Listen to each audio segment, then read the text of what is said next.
Time for the 49ers Rush Podcast.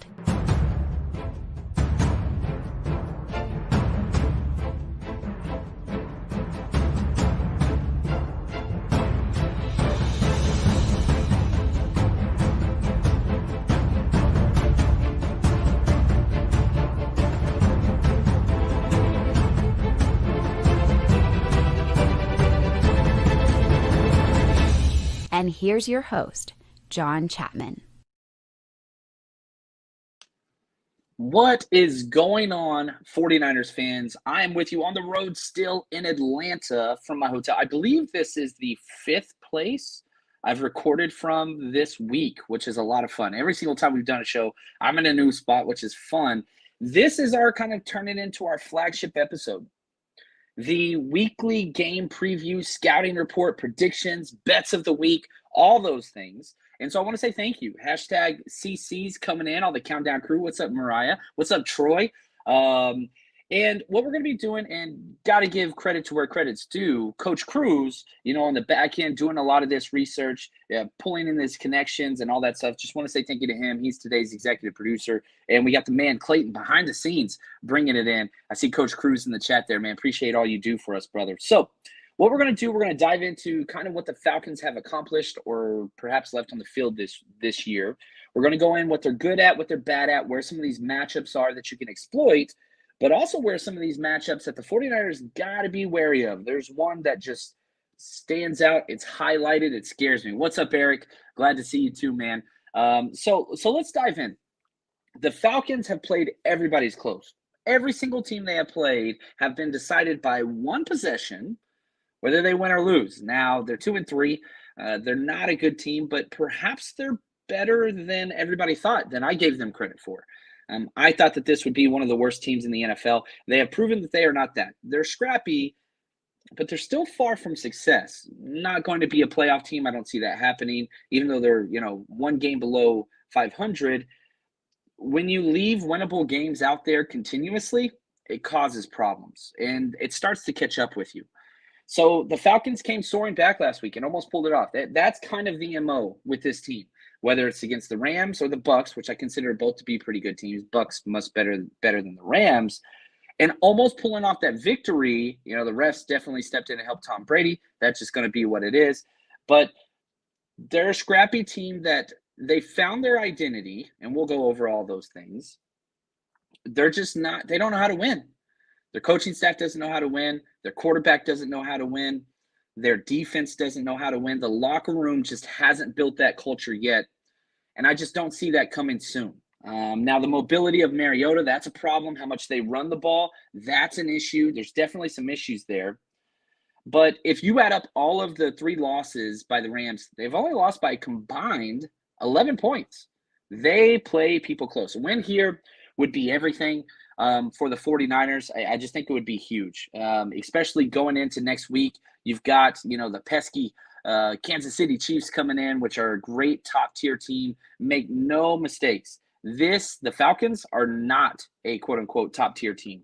So you need to handle business in games like this to make games like that more salvageable, where your season doesn't depend on it. Because, look, if you're 3-3 next week, going in Kansas City, that's not where you want to be. 4-2, all right. Now you've got a little bit of leeway and grace in the way in which that game goes. But there's going to be a lot of starters out. Let's just be really, really honest. Armstead Kinlaw, out. Bosa is questionable. He practiced today, even though it's a walkthrough. I do not expect Bosa to be out there. I would not play him. If I was the coach, would not play him. Now, if you look at the Falcons, they're missing some guys too. 2-3 on the year. Listen to their weekly games and how they panned out. Lost to the Saints by 1, lost to the Rams by 4, beat the Seahawks by 4, beat the Browns by 3, lost to the Bucs by 6. It's close. And the 49ers being 5 points, some places 5.5-point favorites. Yeah. I think the 49ers, and I'll ruin the suspense. I mean, we're not a hot take episode or whatever, so that's cool. I do have the 49ers winning this game. I don't want to give away all those points. I don't like it. I will be sharing our bets of the week, some of our bets of the week, at the end of this show. Now, if you look at kind of what they do offensively and defensively, they're tied for 20th in points allowed as a defense. They give up 24.5 points a game. That's a lot. If 49ers score 24 points this game, they're winning that. So what the Falcons have to do is step up and overperform what they've done against a better offensive squad than a lot that they played against. Defensively, offensively, they're 18th in points scored.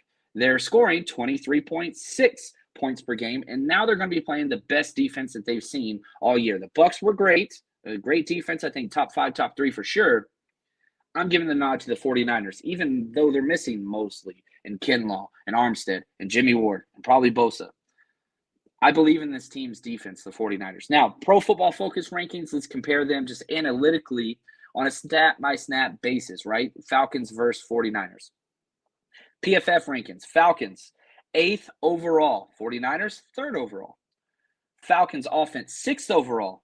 49ers, 20th offense overall. So there's the nod, right? Falcons can score with anybody. They can't stop very many people, however. Defense, 20th for the Falcons. 49ers, 1st by a landslide. Special teams, Falcons, 11th. 49ers, 28th. It just finished the special teams breakdown. It's loading currently. I'll have that posted on our Patreon this evening once it finishes. Hotel Wi-Fi is not the best for upload speeds, crazy enough. Who would have guessed? But we have finished every single snap. Offense, defense, special teams for our Patreon viewers. And if you've missed that, we do it the entire season. Every preseason game, regular season game, playoffs. Every offense, defense, special team snap broken down with the all 22 showing everything, whether we're on the road or not, doesn't matter. That's available for you. So if you want to go sign up, as soon as you sign up, you get access to all of it. Going back 2.5 years, we got it all there. Now, head coach for the Falcons is Arthur Smith. He's 9-12 in his 2 seasons, second season as the Falcons head coach.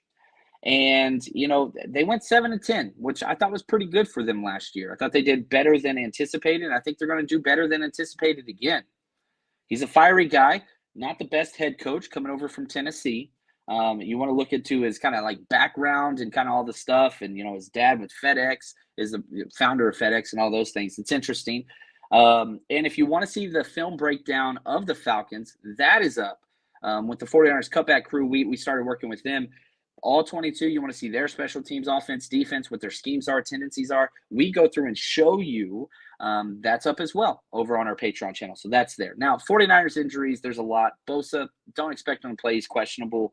I think Tarvarius Moore will be back on special teams. That's huge. Kinlaw's out. I do expect Ty Davis-Price to be back this week, which not that I expect him to get a bunch of carries. I wouldn't be shocked if Tevin Coleman gets carries ahead of him after what he did last week. But it gives you a little bit more leeway to where, hey, if somebody does get banged up in the backfield, you don't have to throw Debo back there right away. We already saw that Kyle Shanahan trust Ty Davis-Price enough to get him snaps and to get him out there. Derek, I see you. He said faithful in LA, wide out. Yeah, that's the plan. But I will be honest, I don't have a white jersey with me. I packed all my stuff. I've been in Carolina and Atlanta. I didn't pack a white jersey because I was like, oh, we'll be on the road when we're red. I didn't think about it. I didn't plan ahead. So maybe I don't know if I can come across a white 49ers jersey before then. I'll figure something out. But anyway, yeah, that's the plan because the Falcons wear red and black and their seats are red and black. So if you want to stand out, we're hoping people wear white. We'll see how that kind of goes, again, man, short-sighted John Chapman. I did not plan that accordingly. Armstead, Kinlaw, they're out. Oh, Derek says, I can bring one for you. All right, I'm an extra large. You got one. I'll sport that bad boy. Good news, Robbie Gould, not on the team's injury report. So looks like we're going to have our kicker, which is, huge. Trent Williams still out. Tyler Kroft, he's questionable, which is interesting. And I don't think Verrett's going to be activated. He didn't even practice last 2 days, had some soreness. Shanahan talked about that today. So Verrett's not even going to be activated this week. But I've said for a long time, I wouldn't activate him this week either. I don't think it's time for him. You have the Young Bucks. This is the Young Bucks' time. My pecking order, Samuel Womack. Well, first, hold on. Let's go top to bottom. Charvarius Ward in a league by himself. Then you got the young guys, Diamador Lenore. Then Samuel Womack. Then you got Ambry Thomas. So you got those 3 guys to man those 2 other cornerback spots. Could you move Demo outside and Samuel Womack back into the slot? Sure. I like that. If you have Demo number 1, out of those young guys, why not? He'll get more snaps that way. So let Womack go back to the nickel spot, slide Demo outside. I'm cool with that. And I do expect to see all three of them. I really, really do. And so I fully expect that. Now, the Falcons, their biggest injury concern is Kyle Pitts with a hamstring. He's questionable. Coach Arthur Smith said he's questionable. He did practice today. I expect him to play. But with hamstrings, man, you tweak that bad boy, you're done. DUN. So something to watch. I mean, make no mistake, he's a top 4 pick. He's incredible. But we'll see what happens there. Drake London, he's questionable, but he's going to play, and he played last week. Not worried about that. Micah Walker, their linebacker, again, another guy that's questionable. Starting linebacker Isaiah Oliver, I think he's going to be back. And then they've got their starting running back, Cordarrelle Patterson, out as well. Damian Williams out as well. So they're missing several running backs as well, just like the 49ers are. Now, the history of this series. The 49ers lead it. They used to be in the same division. A lot of people don't realize that. The 49ers lead the series 48-32 with one tie. And the 49ers have won 4 out of the last 6. They met last year in December and just dominated the game. 49ers won 31-13. Matt Ryan was all right. Jimmy Garoppolo had a Jimmy stat line. 18 of 23, 235 yards, 1 touchdown, 0 interceptions. Now, this is a weird stat. Never in the history of Jimmy Garoppolo has he gone 3 consecutive games without throwing an interception. He's got back-to-back games up. Now, were there interceptable passes in those last 2 games? Yeah, you bet your rear end there have been. Quite a few, actually. But, hey, they play defense for a reason. If Jimmy doesn't throw an interception this game over. The 49ers will win this. They are the better team. They have the better depth. I think they have the better coaching staff. It's hard to pick a spot where the Falcons are better than the 49ers. So I just really think, even if you go back to last time they played, Jeff Wilson, 21 rush attempts, 110 yards, 1 touchdown. That's exactly what we're hoping for. Debo, 6 rush attempts, 29 yards, 1 touchdown, and had 4 catches for 60 yards. So we were already in the identity that the 49ers have now, December last year. You remember? And so we're going to be all right. Pitts, he had 4 catches for 77 yards against us last year. I think that's one of the things that I think we'll see. Now, if you are coming out and if you are in Atlanta, you got to come party with us.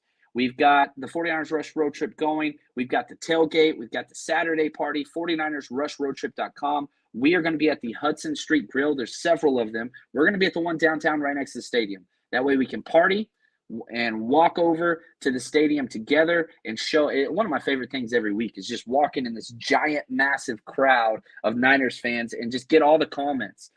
People asking, man, y'all charter your own plane? Like all that kind of stuff. It's awesome. And you're walking with, hundreds of 49ers fans together. It just makes a statement. 49ers have the best fan base in sports. And if they don't have the best, it's definitely top 5.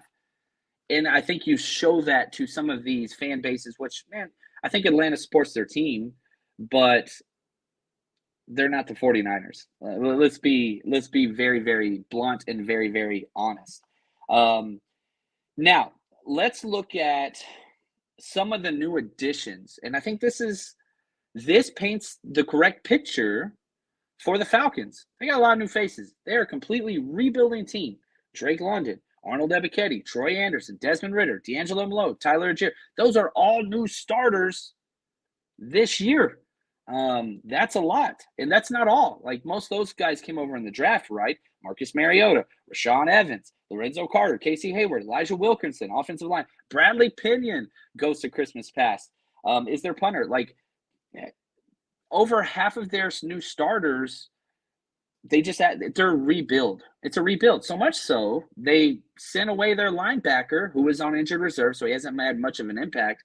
They just traded him for pennies on the dollar. So this is not a team that is established. This is not a team that has a lot of cohesion. It's a rebuilding team that is trying to figure out who they are and how to win games. And so it's interesting. Now, here we go. Let's do this. Let's dive in. Let's focus on the Falcons defense, okay? Because I think this is the most exploitable group in this game. And that's, 49ers, offense, defense, special teams, Falcons, offense, defense, special teams. This is the one This is the one where it's like, ooh, not good. Let's go through some of these stats. They're 15th out of 32 teams in red zone touchdowns allowed. So 12 touchdowns allowed in 21 red zone possessions. If the 49ers are anywhere close to this, game over. 16th in rushing touchdowns allowed. They allow one a week. 49ers are up there, top of the list. They forced 7 turnovers in 5 games. That's good, but their offense is also turning over the ball at an incredible rate. So they're actually negative in the turnover category as a whole. Can't do that and play winning football. 29th in passing yards allowed. Garoppolo should be able to cook. A.J. Terrell's amazing and one of my favorite players in the NFL. Their corner, he has had a bad start to the season. Very bad. 27th in total yards allowed. 24th in yards per pass. 27th in third down percentage. These are not the categories you want to be in going against the 49ers. And probably my least favorite, well, maybe most favorite from a 49ers standpoint, they allow 4.6 yards per rush. Ain't going to do it. That ain't going to do it. 27th in defensive DVOA. They're just not good. Having said that, they do have a deal breaker at defensive tackle, Grady Jarrett. You guys single-handedly wrecked us a few years ago. And there it is, Josh, the man, the myth, the legend. He knows his football. He says, Grady versus Brindle scares me a lot. Just went through all the offensive plays. I got to be honest with you. I think Jake Brindle might be the worst center in the entire NFL. I counted 22 negative plays from him. And not like, okay, not good play. No. 22 bad plays where he single-handedly ruined the offensive play versus the Panthers. Now, Dwayne Brown, he's incredible, first-round pick. I think Grady Jarrett's better. And so you're getting the Falcons' best player. I don't care about Pitts. I don't care about Drake London. I'm telling you right now, Grady Jarrett is the Falcons' best player against the 49ers' worst player by a considerable margin.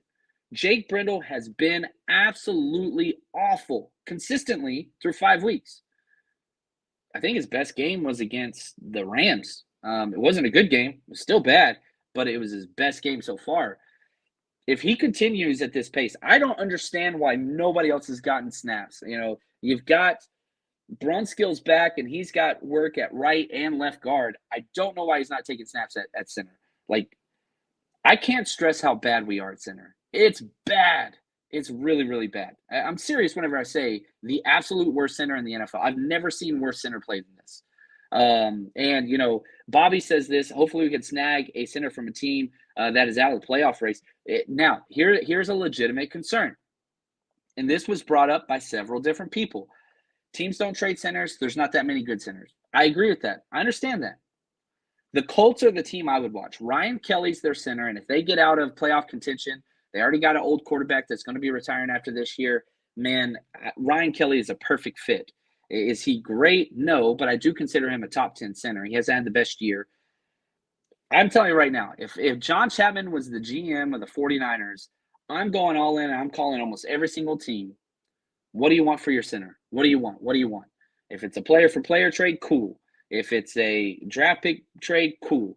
We got third-round picks out the wazoo. I think you could pull something with one of those picks. And it's not that I don't like Jake Brindle. I think Jake Brindle's a great backup center.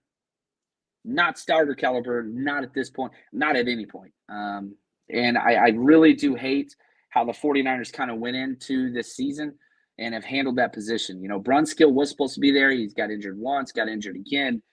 But, I mean, I know you were hoping Alex Mack came back, but yeah, it's my biggest flaw. It's my biggest question mark of this front office so far is, man, obviously Creed Humphrey was amazing last year, but I ain't even mad at Creed Humphrey anymore because we got Aaron Banks, who has been really, really good. Has he been Creed Humphrey good? No, but that was a hit. They hit that pick. Aaron Banks was a hit. We didn't think so last year, but we know it now. Center, maybe Nick Zakill, maybe Jason Poe long-term can step in there, but geez, man, you got to do something. Maybe, I don't know, you got to do something. Anyway, I keep going on about this. But that's the biggest matchup of the game. Grady Jarrett versus Jake Brindle. That's it. If Grady Jarrett just has a good game, it's over. You can't let them have that all-world game. That's what I'm worried about. Weaknesses, A.J. Terrell, he's been bad. Got a 55.6 grade so far, but he's been great before that. Defense is the worst as far as like allowing average plays per drive, 6.9 plays per drive. That's exactly what Kyle Shanahan wants to do. A lot of plays. Michael Walker struggling at the linebacker position and injured. Whew, not too worried about it. Really not too worried about it. Now, before we go over to the offensive side of the ball, real quick, let's get a quick word from our sponsor. You guys know what it is. It is winning season at MyBookie. As always, if you want to enjoy the football games, 49ers, or just NFL, or really any sport in general, you can bet on anything over there. MyBookie.ag. We've been with them for years. Very trusted site. Get your money in, get your money out easily. And on top of that, all season, double deposit bonus. Whenever you first deposit your money, let's say you deposit $250, you get $500 credited to your account if you just use our promo code 49ERS or scan this QR code right to the side of me if you're watching this on YouTube.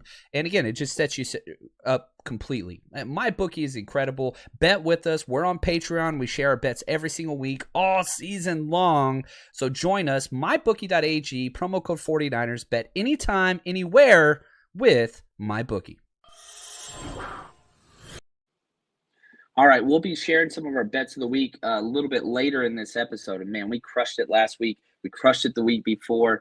We're just going to keep moving forward, man. Just once we start to realize what these teams are and what can accomplish, and thankfully we know the 49ers pretty well, so we've gotten pretty well with our bets there. So I'll be sharing that.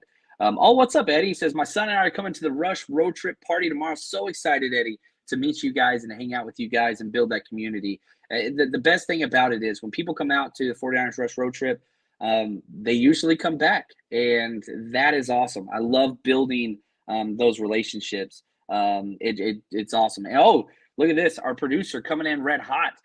Michael Walker has been downgraded to out. So the linebacker that has struggled, and they traded away Deion Jones. So they are out not one, but two linebackers for this game. If Shanahan and Garoppolo are good at anything, it's creating leverage against linebackers in coverage, forcing them to come up and help the run, dropping the ball behind them, things like that.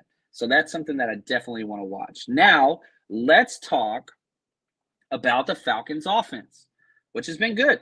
It's been really, really good. You look at their DVOA, that's kind of the holistic snapshot of everything they do. They're 10th best, right? 32 teams. So they're in the top 10. 49ers aren't even close to that. And so yeah, let's see here. Oh, what's up, Eddie? Says it's my son's first 49ers game. That is incredible. Way to be a freaking awesome dad. Get him out here, build some memories. That's going to be awesome. I'm excited to see how that's going to go for him. Hopefully we can help build that experience. Now, the Falcons offense, 14th in interceptions. They've thrown 4. 24th in passing touchdowns. They've thrown 4. And so if you look at them, they're turning the ball over. They're not scoring passing touchdowns. What are they doing well? Well, they're running the ball extremely well. 3rd in rushing yards, 10th in points, 30th in passing yards, 25th in total yards, 9th in red zone percentage. They've only been in the red zone 18 times, but they scored touchdowns 11 out of 18. That's really, really good. So they're running the ball, and they're scoring touchdowns whenever they get in there. Yeah, Josh right there. Got to stop the run. Got to stop the run. Got to stop the run. It's such a big deal. And so guess what? Here's the good news. What is the 49ers defense built to do? Stop the run. Now, you're missing some pieces. There's no doubt about it. Oh, still looking. Want to say thank you for the super chat. Thank you so much for your generosity, supporting the show. Incredible. Thank you, thank you, thank you. Now, and I think that these statistics kind of tell the story. The Falcons want to run the ball. Look at Arthur Smith. Where did he come from, right? Where did Mariota come from? Tennessee. Now, they had Derrick Henry, and Arthur Smith is trying to show everybody, hey, it doesn't matter if you have like a beast workhorse back. You still got to run the ball. And that's what they want to do. So it works, and they have been able to fight back from big deficits while still running the ball. So this is one of those teams that I think this game could be relatively short, which almost all 49ers games are, but this one even more so. Because if you're having both teams run the ball nonstop, the clock's going to keep going. It's just going to keep going. It's going to keep winding. And if that's the case, it's going to be a shortened game. Now, Kyle Pitts is incredible. Drake London's great. The right side of their offensive line is pretty good. You got Lindstrom and McCrary, which neither one of them are great, but it's good. Right side of their offensive line is good. Really, really is. Left side, yeah, you got some weaknesses. Wilkerson, their left guard. Dahlman, their center, who's the son of the 49ers' former Chris Dahlman, which is awesome. I love that connection. We'll see there. But Marcus Mariota, he's completed 57% of his passes. Not good. Been sacked 12 times. So even with Bosa, Armstead, Kinlaw, I don't care. I fully anticipate Mariota being dirty. Well, stupid turf field. But I fully expected him getting sacked a lot. He's fumbled 4 times and lost 2 of those. No reason why the 49ers can't get some of those. None. Still look, he says, think Kyle Pitts is a showpiece or going to be full go? Yeah, that's going to be interesting. I think Kyle Pitts is going to be out there first series guaranteed. We'll see. Are they going to be running him on go routes? Is he going to be doing some, out routes, some screens? Hamstrings are weird. And sometimes, I used to coach track back in the day. And whenever it's tight, it's tight. And I would always tell my runners, like, you got to listen to your body. You got to, if it's state and we're there, all right, you got to push it. But this is week 6 of the NFL. This is a non-divisional game. Falcons do not have to push it. And so if there's anything where it just doesn't feel right, you tell them to sit down. The same thing with Nick Bosa in the groin, right? You could feel it if it's not right. And if you re-aggravate it, now you're in trouble. And there's just no sense to do that for either team. This game's huge in the fact that it can give 49ers just a giant vault ahead and stay 1 to 2 steps ahead of the rest of the division. Rams are winning their game. They're playing the Panthers and their 4-string quarterback with no coach and no DC at home. They're going to be just fine. So they're going to win. But the 49ers' future is not dependent upon this game on the Falcons. Even if they lose, they're still in first place because they own the divisional tiebreaker. They're 2-0. Rams are 1-1, right? But if you want to stay ahead, this is a great game to continue to do that. And so I think that's what's important. I love it. What's up, Sin? She says Mariota was 2, Jameis was 1 when they were drafted. They were both not the best draft. They just announced Jameis is out. I like Mariota. I think that he's a fun player. His upside's severely limited, but we know what that's like. One of my favorite things we do every week, and again, shout out to Coach Cruz. I know that this takes a ridiculous amount of time. The connections between the Falcons roster and the 49ers roster. There's several. Frank Darby, the wide receiver for the Falcons, was teammates and played together at Arizona State with Brandon Ayuk. They were there together. Jalen Mayfield, Ambry Thomas together at Michigan. Chuma Edoga and Talanoa Hufanga played together at USC. So they know each other. Jaleel Johnson, George Kittle at Iowa. You got to go back a little ways for that. Nick Sikel and Dylan Mabin played together at Fordham. How crazy is it? There's not 1 but 2 Fordham players in the NFL, and they're both playing against each other. I freaking love that stuff. That's incredible. Now, let's go through just a couple bets of the week. I'll share more of these over on our Patreon. So patreon.com/49ers Rush Podcast. We're getting so close to 400 over there. I want to hit that. So if you're one of those people that has been, man, I should probably check out the Patreon, man, go over there, sign up. You don't like it, money back guaranteed as always. Once I get back in LA, we'll be doing a Zoom hangout a little bit later this month in the next week or two. So look forward to that. And if you're one of those people that's just like, man, I don't have time to watch all the film, that's okay. Show up to support. The time that you have, watch what you can, but show up to support. That's what it's about. So, yeah, some people are there because they want all that content. That's a great thing. Very appreciative. I think most people are there because they want to support the show and the content and allow these road trips and allow these things to continue. So check that out. And if it's not what you want, cancel, refund, no questions asked. We take care of ours, and we appreciate the support. So I want to say thank you to everybody that's over there. Now, here we go. Here's some of these bets. I shared our 2-team teaser earlier this week. We're taking teaser, both these things have to happen, right? So we're taking a 7-point teaser. 49ers get +2 at the Falcons, and the Jags get +9.5 against the Colts. That's my 2-team teaser. My favorite bet this week is the 49ers win by a small percentage. So the 49ers have to win by 1 to 13 points. If they win in that range, bet 10 to win 13. That's my favorite bet of the week. I love that. And then I'm going on this, man. Debo over 15.5 rush yards. I like it. Bet 5 to win 4.3. We'll see there. And again, if you want to jump in with more of our bets, we posted profits for 5 straight years. I think it's 5 straight years. I get 4 straight years with my bookie. So yeah, come join us over there. Predictions, keys to the game. You got to control and limit the Falcons' running game. First downs are everything. First downs are everything. You have to – the best thing you can see as a 49ers defense is 2nd and 8. 2nd and 7 or less, don't like it. Stop them from running early. Stop them from running early. Get them to be pass happy. If Mariota has to throw the ball a lot, 49ers win this game handedly because of the interceptions, because of the sacks, because of the fumbles, because of the penalties. I'm telling you right now, if Mariota's throwing the ball, 49ers got this game in hand. However, if the Falcons are putting up 12, 13 play drives, all right, now it's a little bit of a concern. That's a concern. And so you got to take care of that. Now, if you look at red zone percentage has been huge for the 49ers. Scoring touchdowns is key. Same for the Falcons. You got to get 7 points when they get 3. Now, any points are good, and I do feel like if the 49ers get to 20, they win this game. Their defense is just too dang good.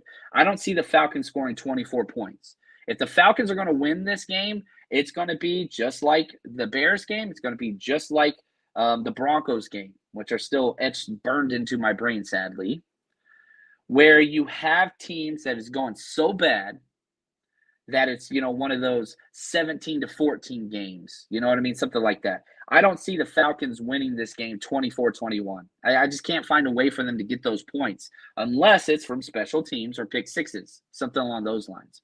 But hopefully the 49ers shore up some of those things, keep it low. Falcons are giving up almost 400 yards a game. That's a lot. 49ers are set to have long, sustainable drives, give their defense rest. Even though you're down 3 stud starters on the D-line, you still got the bodies to rotate. Not too concerned about that. Not too concerned about that at all. Make Mariota beat you. So my prediction for this game, I got the 49ers covering the spread, even though I'm not betting it. I got them winning 27-17. And so I think the Niners are the better team. I could see it being closer to that, 27-20 perhaps. But I just think the 49ers are going to be able to muster up enough firepower and enough. Their defense is going to do enough. I just think the 49ers are going to win this one. I really, really do. CJ says, all-pro Fred with the pick 6. I love it. Love it. And still looking, he says, what is Patreon exactly? Patreon's basically a platform that you basically subscribe to whoever you choose. It's a giant platform, but you would type in 49ers. I'm the first one that pulls up, and it's a way for you to support the show privately. We don't have commercials over there. We don't have ads over there. We do a whole bunch of extra episodes. I think we're doing about 8 a week right now, just over there. Extra shows, all kinds of different stuff. That's all there. And so again, you pay, you pick your tier, what you want to do. If you want to do Zoom Hangouts, extra episodes, play breakdowns, it's a lot there. We put more content on Patreon than we do YouTube, okay, if that makes sense. So go over there, check it out. It's very, very easy, a very reputable site. And if there's any issues or concerns, I am happy to help in any way, shape, and form. That's what I go to first. I go through Patreon, DMs, comments, notifications first always. Then I head over to Twitter and then emails and things like that. So whatever way you want to get in contact, I always want to be able to help. Check it out. Thank you. Still looking, appreciate your support, and go give it a shot. Let's go see what it is. So this week's going to be awesome. Our events start tomorrow, which is going to be great with the 49ers versus road trip. So much great things. I want to say thank you to Clayton, the man behind the scenes. He is incredible. He always freaking crushes it, man. These shows are so much better when Clayton is here. So just want to say thank you, brother. Appreciate you. And as always, man, we've got Kilted 49er and 49ers George 365. Clayton, is there any more questions or comments that I've missed that we want to jump in on that are questions that I missed? Jack, he asked this, John, how does the special teams fix the problems? Gonna cost us a close game or two. So I'll say this with the field goal unit. All of the issues, the block kicks, the missed kicks have happened when 2 or more mistakes happen on the same play. And again, I'm going to load the special team. It's loading now, but I don't know if it's done. I want to check it. I don't want to mess up this live broadcast. It's going to be up within the hour on Patreon. When 2 or more mistakes happen on the same kickoff. So, for example, bad snap from Tabor Pepper, which he has had a considerable amount. Maybe not bad, but not good. Because if I'm supposed to catch the ball right above my knee, and I break this down on the film, okay, if I'm supposed to catch the ball here and get it down, that's one thing. But if I have to catch the ball here and then get it down, you're adding tenths of a second. Now, that's not enough to block a kick. Also, Ross Dwelly or Charlie Warner are up wingbacks not doing great. And so they're getting beat to the inside. They're getting beat on the outside, and also our A-gap. That's a problem as well, which is what Dwayne Brown blocked through his straight through the A-gap. Well, why did he block it? Robbie Gould kicked a low kick. So you get a bad snap and a low kick. That's enough for them to get a block. So what do? Man, consistency is going to be huge. I love Tabor Pepper. He has not been very consistent this year. He's been good, but not consistent. Mitch Wisnowski has been the best holder I have ever seen in film, which is a weird statement to make.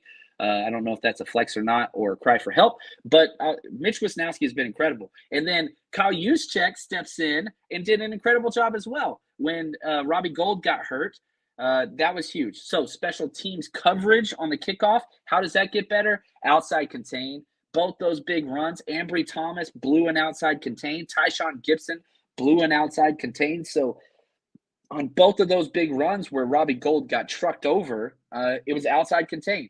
So you're seeing a repetition of mistakes from different players. You're either coaching it or letting it happen. And to let it happen on back-to-back kickoff returns for the Panthers, that's coaching. So I guarantee you this week they went in huge on outside contain, and how, if you're kicking it to the far left, you got to keep them on the left. You can't let them out. And that happened twice. Punts have been great. Coverage has been great. Mitch has been great. Snaps in the punt team have been great. So it's not like the entire special teams is bad. Kickoff coverage, bad this past week for the first time. And then our field goal group, they need to sink. And we'll get there. I feel confident about it. But for us to be sitting here at week 6 and have the 28th special teams unit, not ideal. Not ideal at all. So that's going to show up. That's going to show up hidden. And you can lose close games like that. So, all right, guys. Appreciate y'all so much. Thank you. And, man, I can't wait for game day. Until then, stay strong, faithful.